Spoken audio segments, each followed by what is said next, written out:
Well, hey everybody, good day.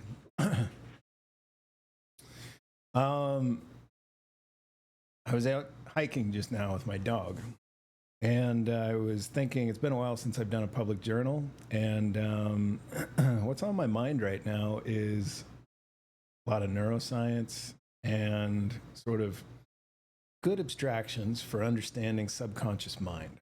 So I think I'm going to title this episode Practical Neuroscience and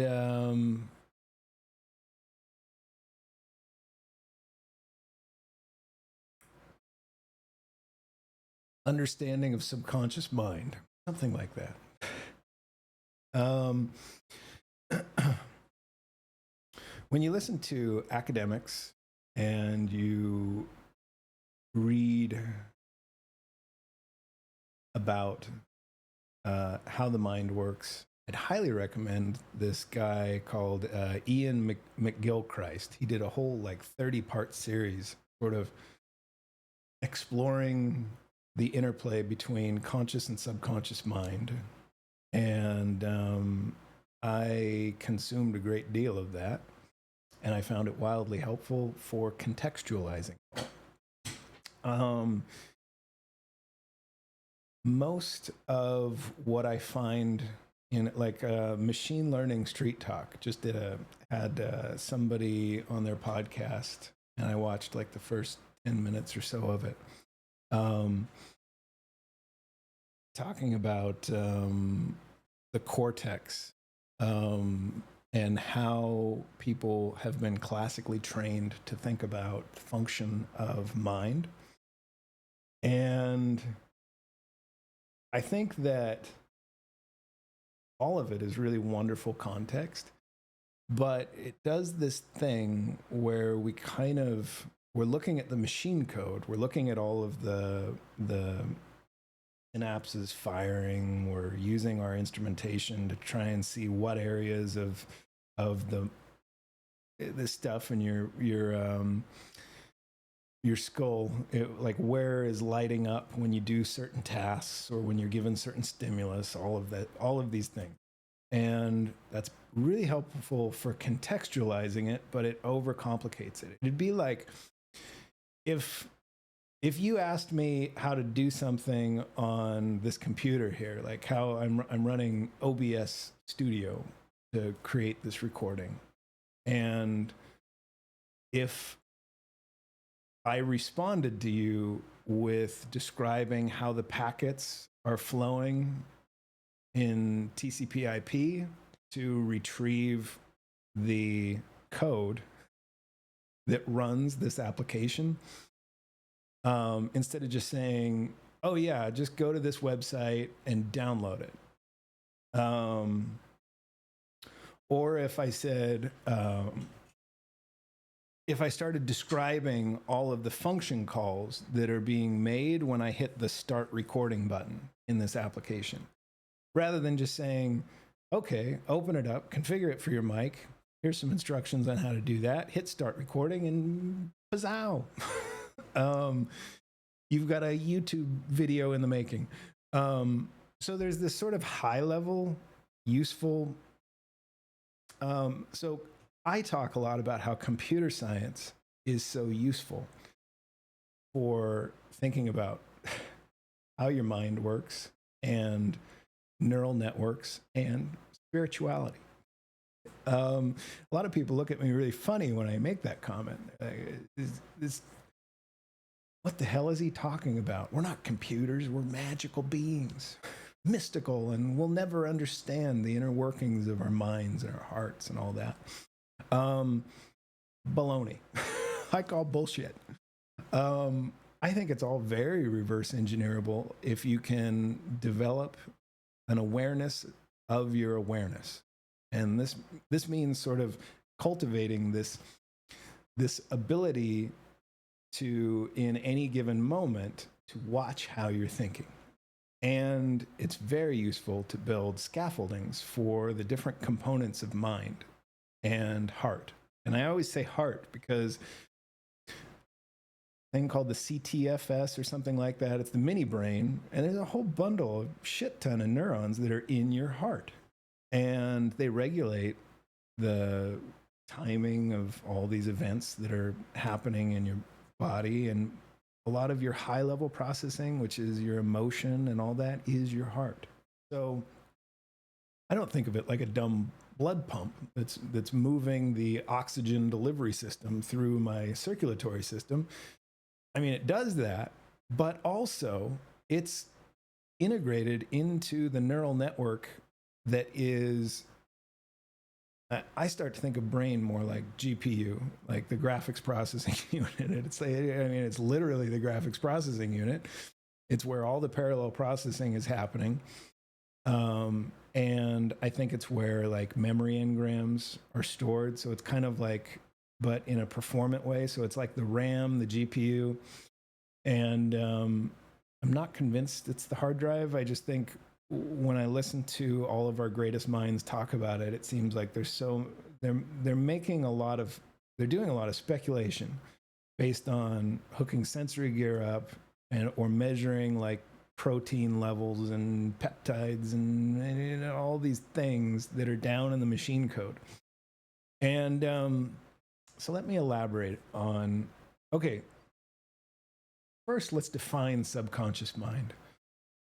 Everyone, even Dr. McGilchrist, talks about it in a way where it's this sort of, it's this, it's beautiful, the abstraction that he does. He does it in this collaboration with this guy from somewhere in Central or South America, I think. It's just a beautiful series. And they get almost wistful as they describe subconscious mind. As a software engineer, it makes perfect fucking sense to me. I mean, okay, so here's a beautiful analogy to understand your subconscious mind. Wave at somebody. Now, when I do this, I'm not thinking, okay, I need to pull these ligaments because, like Elon will tell you recently when they were trying to get the Tesla bot to be able to have a functioning with full range of motion wrist and hands with opposable thumbs.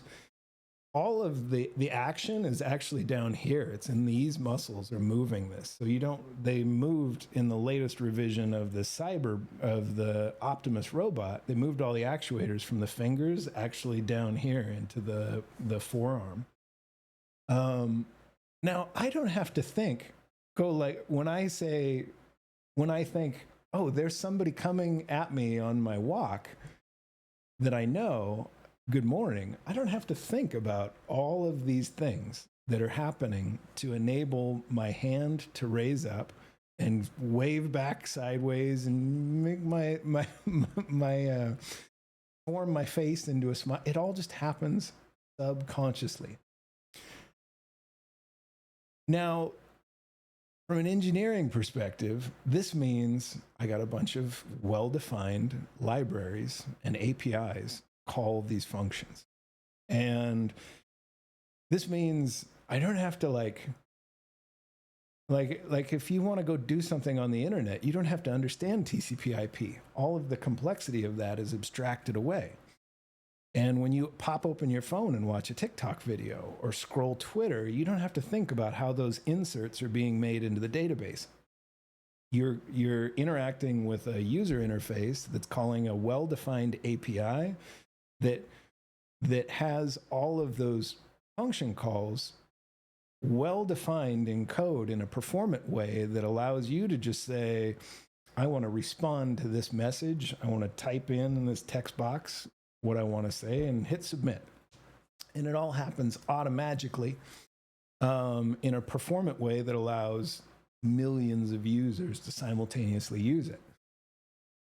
And this is a very useful abstraction for understanding your subconscious mind. I don't have to think. If I want to give you a thumbs up, I just think, I want to give you a thumbs up. And my hand just kind of does it. This is subconscious mind. For agentic action response of manipulating your this whole remarkable machine and collection that is your body, operating in harmony with your mind and your heart and the rest of it. And there's a lot more to it. I would highly recommend this work by this guy, Dr. Michael Levin. And he describes all of this very thorough testing his labs have been doing to sort of prove out these concepts of sort of these self-organizing systems of like cognitive agents that exist in your cells. And perhaps further down the Matryoshka doll of maybe even down to the electrons. We don't know. We can't talk to an electron. We just watch them in our, our tools we've developed, and we study them, and we make, we jot down notes about their behaviors, and then we study those behaviors, and we think, well, this is what they are, and this is how they function. But we can't really read, like why is the electron that's orbiting the nucleus of a hydrogen atom doing that? Why does it want to do that? Okay, that's getting way too abstract for this conversation. But the idea is that you sort of have this, that we're sort of software running on a bunch of wetware, we call it, because we perceive the substrate that hosts us.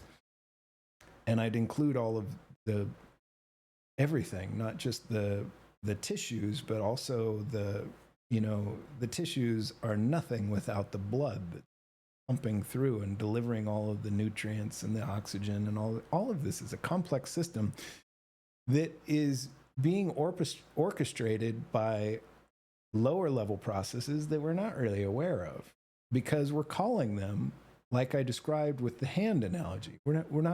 We're subconsciously doing a lot of high level processing that has sort of, we got from our parents. They merged their code base and out pops a U.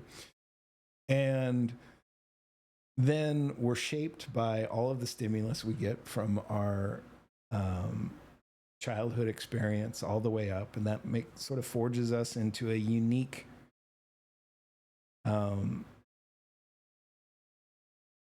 flavor of human. Now, is a really huge part of subconscious that I haven't really touched on yet. I talked about agentic response.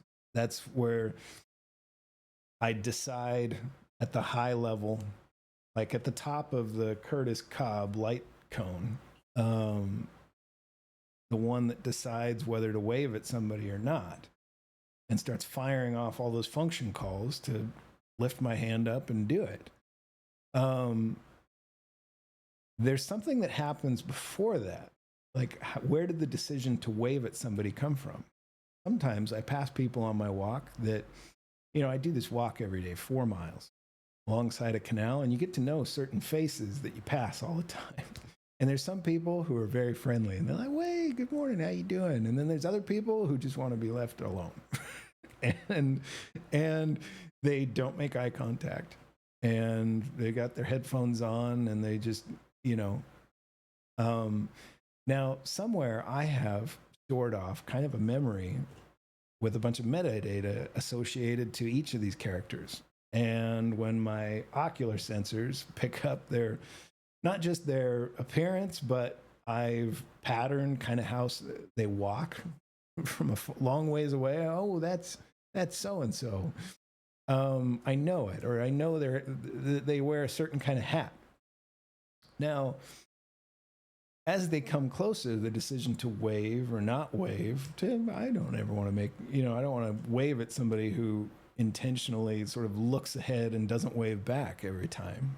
So there's this interpretation of now that's happening that is also a subconscious process that you're not aware of, and then it'll in a lot of ways define who you are. So you are, as I'm walking, I'm able to call from long-term memory my knowledge of recognizable faces that appear as they come. And then I have to make a decision. Do I wave at this one or do I not? Do I make eye contact and smile, or do I look away because they prefer that? I prefer to wave and smile and greet. So I'm reaching into my world model that gives me all of this information about where I've done pattern recognition, where I've stored a bunch of memories. For me, a neural net's a neural net. So I can learn a lot about myself by talking with large language models. That's where a lot of this useful abstraction comes from. But I'm digressing. To get back to interpretation, so context interpretation, this is the heart of consciousness. I'm confident. And there is so much conversation right now about what is consciousness, what is sentience. In the AI community, and you'll hear it on like Lex Friedman and all these things. For me, it's the ability to interpret context and respond in context in a meaningful way, given what agentic capability I've been given. Now, as a biological human, I can do a lot more than like ChatGPT that only has a text-based interface to interpret, process, and respond in context. But pretty soon we're going to attach it to, you're going to put Grok next. That's all baked up on Colossus, the biggest damn supercomputer ever that Elon's got. And he's going to train it on all of the real time, like he's got Twitter data to train that. I think there's so much insight into how humans human and how they think generally using that data set. I think in 20 years, that purchase he made that sounded crazy at kind of the top of the market, $60 billion or something like that, is going to look like pretty analogous to when the Native Americans sold Manhattan to the settlers for just beads or something, or when Russia sold Alaska to the United States for some six-figure sum or something like that. Twitter was a fucking gold mine for training data and real-time sentiment analysis for markets, all kinds of shit. That's going to be incredible. Very, very cool, very smart decision on Elon's part just for that. So coming back to the original thing, so you have a bunch of subconscious processes that are well-defined stored in this neural net that is your whole self. And it's bigger, I think, than we give credit for. We think all of what we are is this. It's just a component. It's like, I think if you take this away, the whole thing just falls apart. It'd be like pulling the CPU out of my computer. People think this is the CPU, but I think the CPU is down here. It works as a connected system.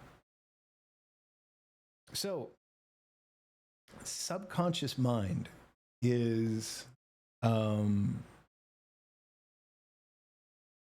it's the stack. When you wake up in the morning, there's a whole bunch of stuff that's preloaded that lets you wave at people and helps you contextualize a scene. As I'm walking, it lets me interpret who I'm seeing and whether I've seen them before. There's all this pattern recognition. There's past interactions I've stored for all of the people that I'm passing. And it drives my actions subconsciously. There's one dude I stop and talk to every time I see him, nice guy, and we've had long conversations. If he's coming up at me, you know, at the appropriate time, hey man, how you doing? And we stop and we talk for a while. And that's driven by a bunch of subconscious process. I don't have to think through, okay, how do I recognize this person? Do I is this somebody that I should know? Is this somebody I have context for? Like, do I know anything? What kind of does he have a family that I should ask how they're doing? What kind of work do they do? And what is our past context for our interactions? I don't have to think about any of that. I just go, oh, hey, dude. And we start talking, because all of the complexity of that is abstracted away, and I'm just calling it. Like when you open an app on your phone, you don't have to think about all of the thousands of lines of code and what 50, 80 years of hardware and software architecture that is enabling that. You just open up YouTube and start playing a video. Well, this is a powerful way to think about your mind. So you have these subconscious processes that first tweak how you interpret the scene in a given moment. Not tweak, but they help you do sense making frame by frame on each frame that's coming in that you can process. And I start to picture in my mind sort of like a telemetry hub that is coming in from each of my senses, eyes, ears, all of it. And then I have sort of I have like I have a heart center that tells me, lets me reach into context from memory and associate emotions with in that sense making, like super consolidated. Like when I see this person, I get a smiley face or a frowny face, you know, like,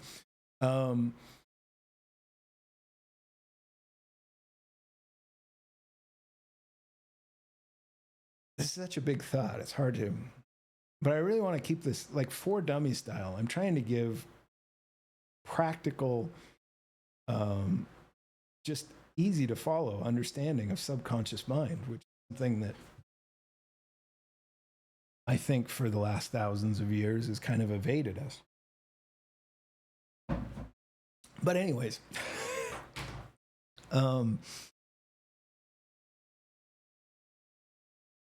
what's really interesting is how you make changes and refactors and write changes to the stack that is your subconscious mind. And the stuff like how you move around, if you really optimize that, then maybe you're an Olympic athlete, or you know, because or you're Michael Jordan.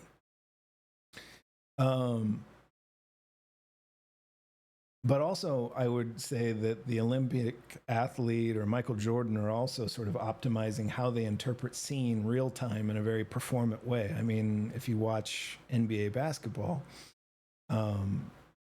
there's a lot of split second decisions that are being made. And I would say a lot of that's based on massive practice, discipline, and dedication that allowed somebody like, you know, a Michael Jordan to really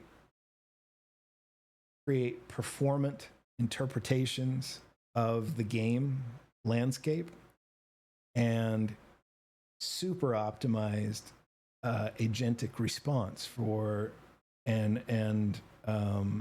for his dribbles and the whole thing. I'm not that into basketball. Or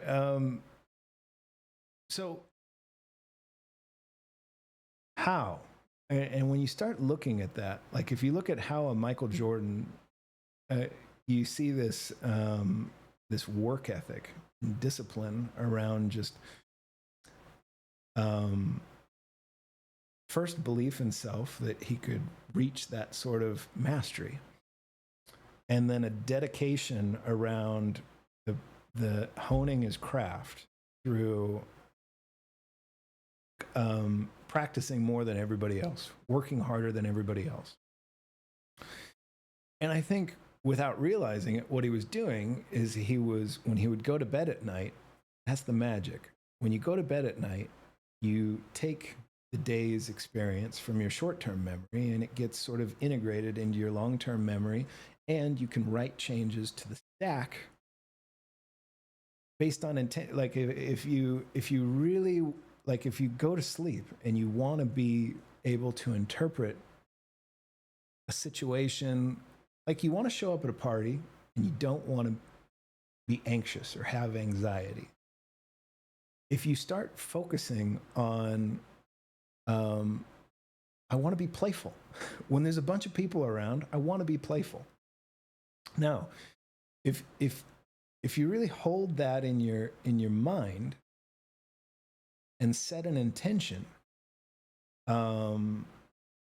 then that space between conscious awareness and sleep, and like I watched a cool podcast yesterday that mirrored a lot of my research around this, and a lot of it's from Buddhism.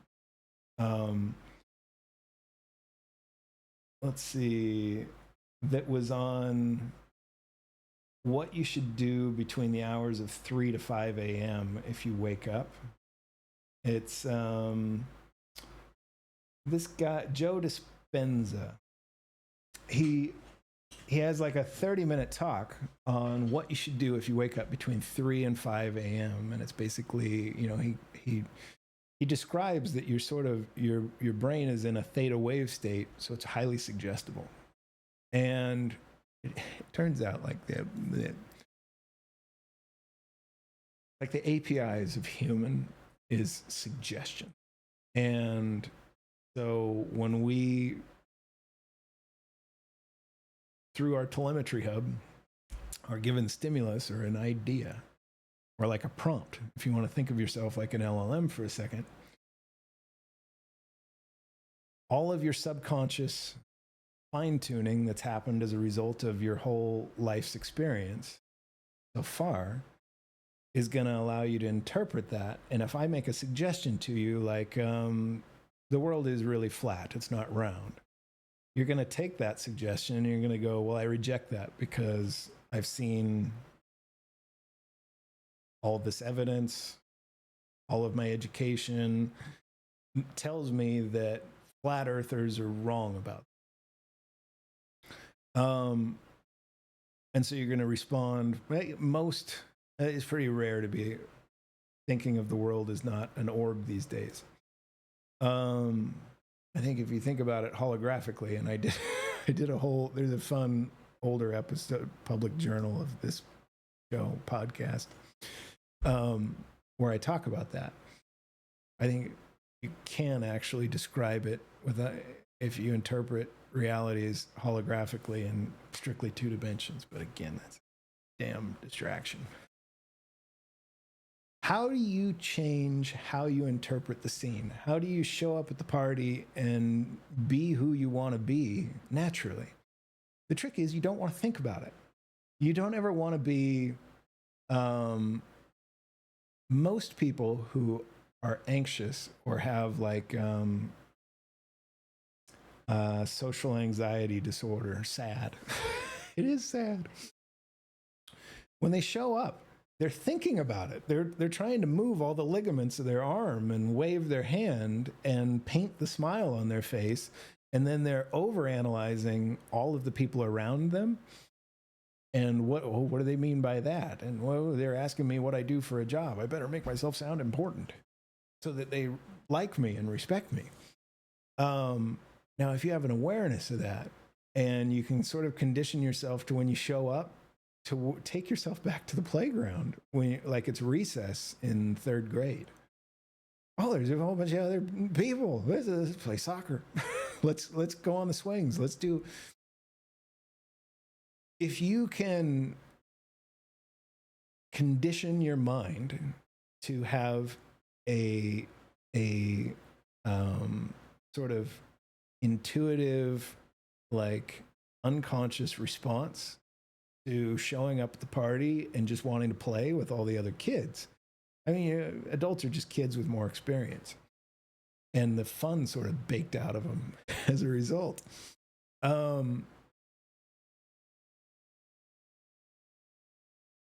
You will find suddenly that you're able to do all that because you're not thinking about it.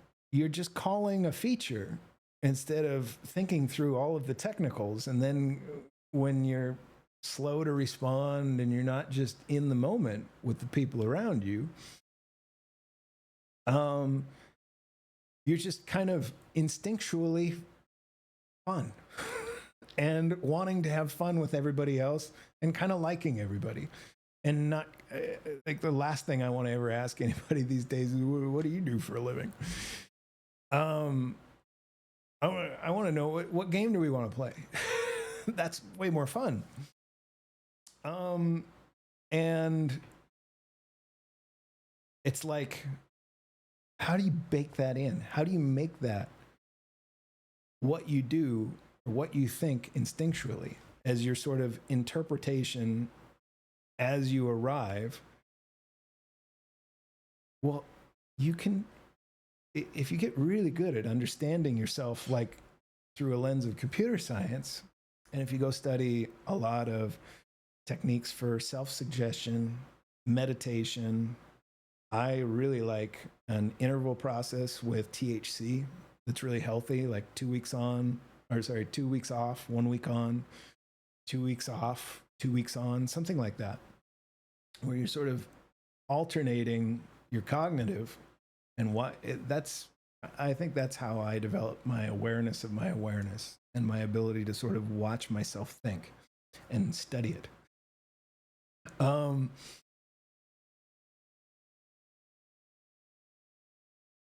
Buddhism is a damn manual for self-suggestion. Like, I was completely, I was an atheist all my life, and I've got past journals that describe all that. And then when I was like, oh, there's just good information in here that's misunderstood these days, that is too focused on the, how like a Bill Maher thinks about it. Oh, it's all a corrupt thing to manipulate others, and there's all kinds of crookedness and all that. Well, how much have you studied Buddhism, Bill? I mean, like, Buddhism is just like a beautiful manual for tapping into old technology we developed for, like, a lot of Buddhism is taking a simple mantra and just repeating it over and over and over and over and over again, and then building a good meditative process to integrate some idea, like, I just want to I want to foster and fortify compassion in myself. So when I see somebody, I don't think, well, how can I screw this person over or kick them while they're down?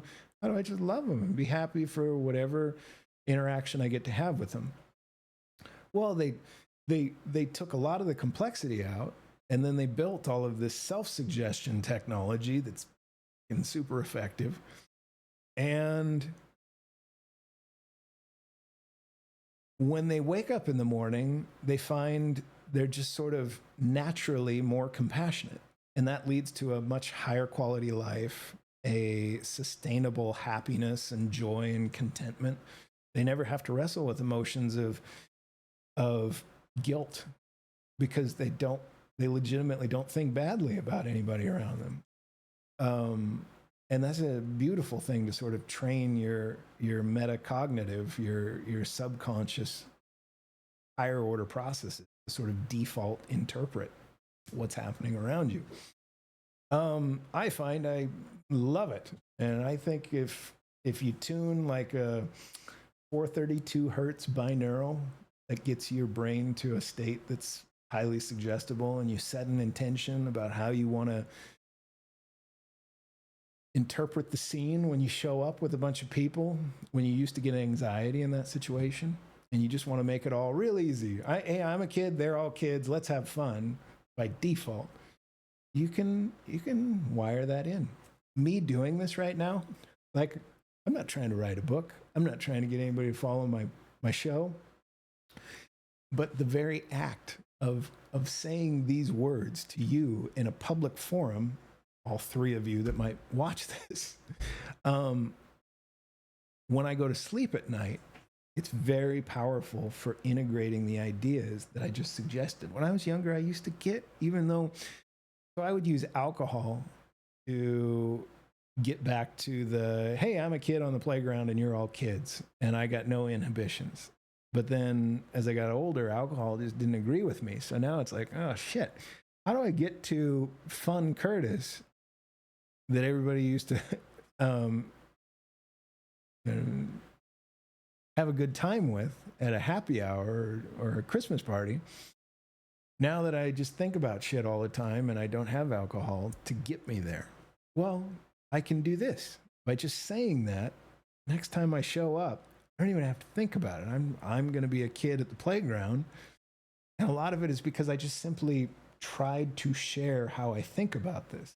And then tonight, I will use a lot of old tech from Buddhism and Hinduism, because Buddhism is a port from Hinduism that sort of cuts out a lot of the cultural, social dynamic that was really a part of Hinduism. So Buddhism is sort of, it's a child of that. Dalai Lama was just talking to Richard Gere, the actor, on a stage.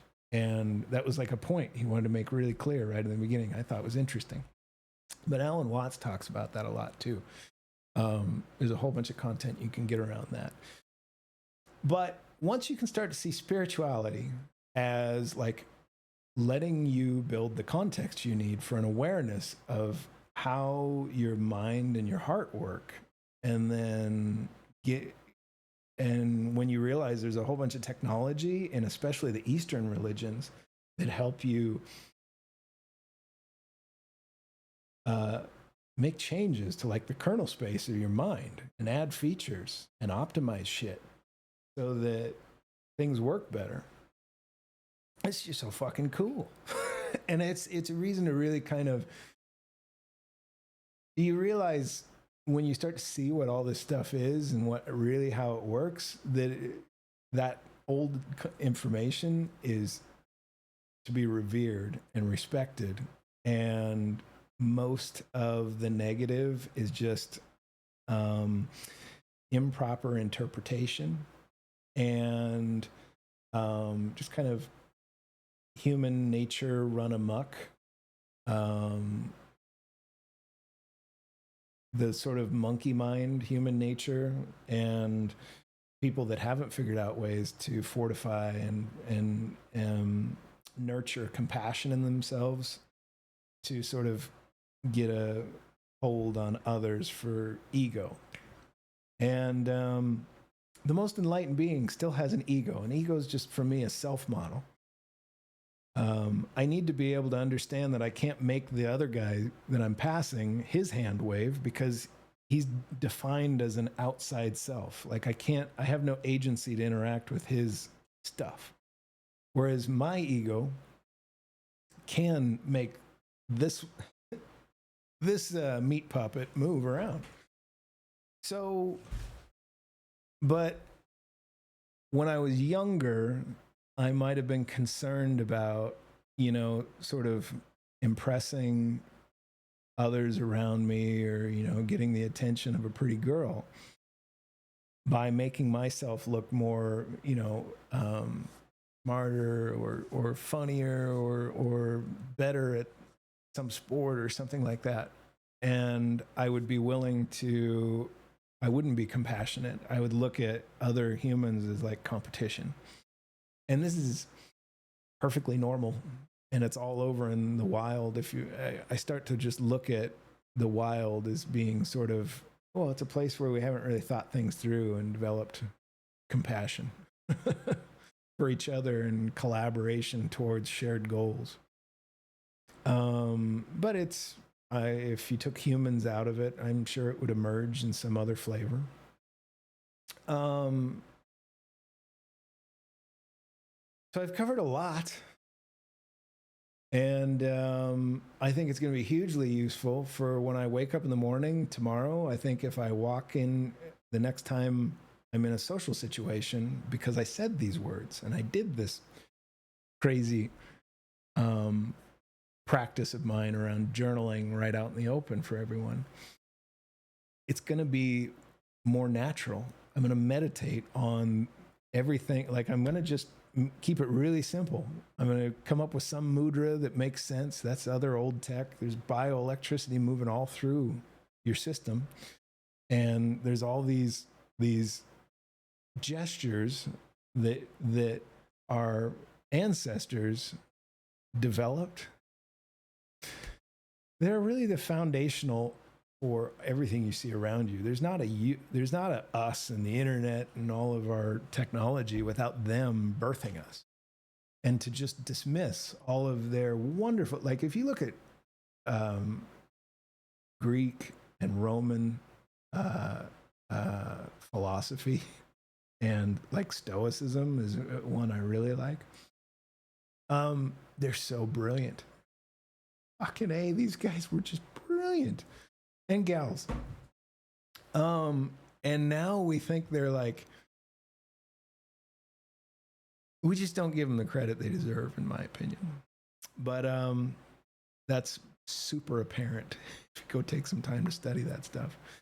I'm going to end here. This is about all I wanted to do today. To anybody listening, I just think you're the fucking coolest. And have a great rest of your week or month or whatever. I'll get around to doing one of these again soonish. Bye.